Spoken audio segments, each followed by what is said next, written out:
Assalomu alaykum hamma bizning dehqonlarimiz. Mana Muslimbekning yana bitta ish faoliyatini ko'rsatamiz. Shu yer xudo xolasa ko'chatxona. Kimga ko'chat kerak bo'ladigan bo'lsa, zakaz olaveramiz. Bunaqa joyimizdan 4 ta bor. Mana shunday teplisamizdan 4 ta bor.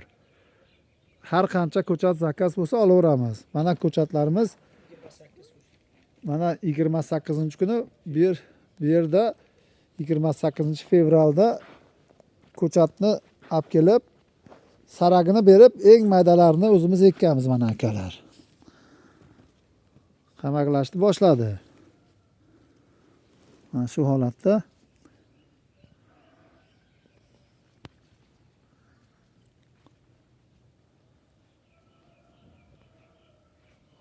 kimda fikrlar bo'lsa aytaverasizlar.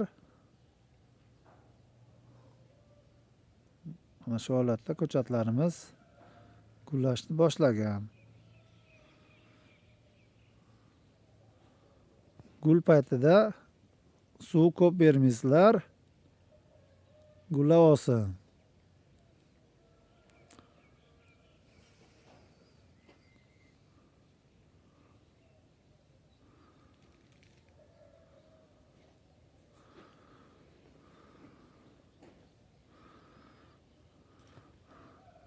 Dehqon nima deysiz?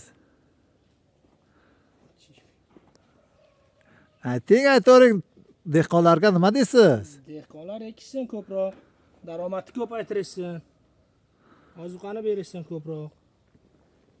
Mana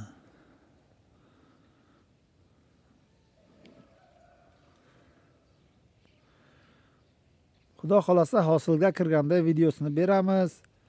Urug' olayotganda holatini ko'rsatamiz, sepayotganda ko'rsatamiz.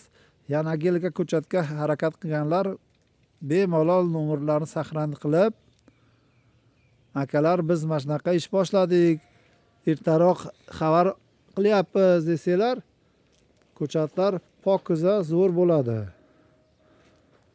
Mana shu holatda akalar biz xizmatdamiz akalar.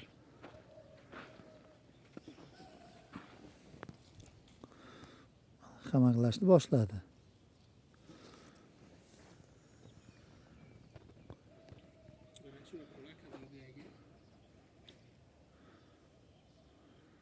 Mana akalar.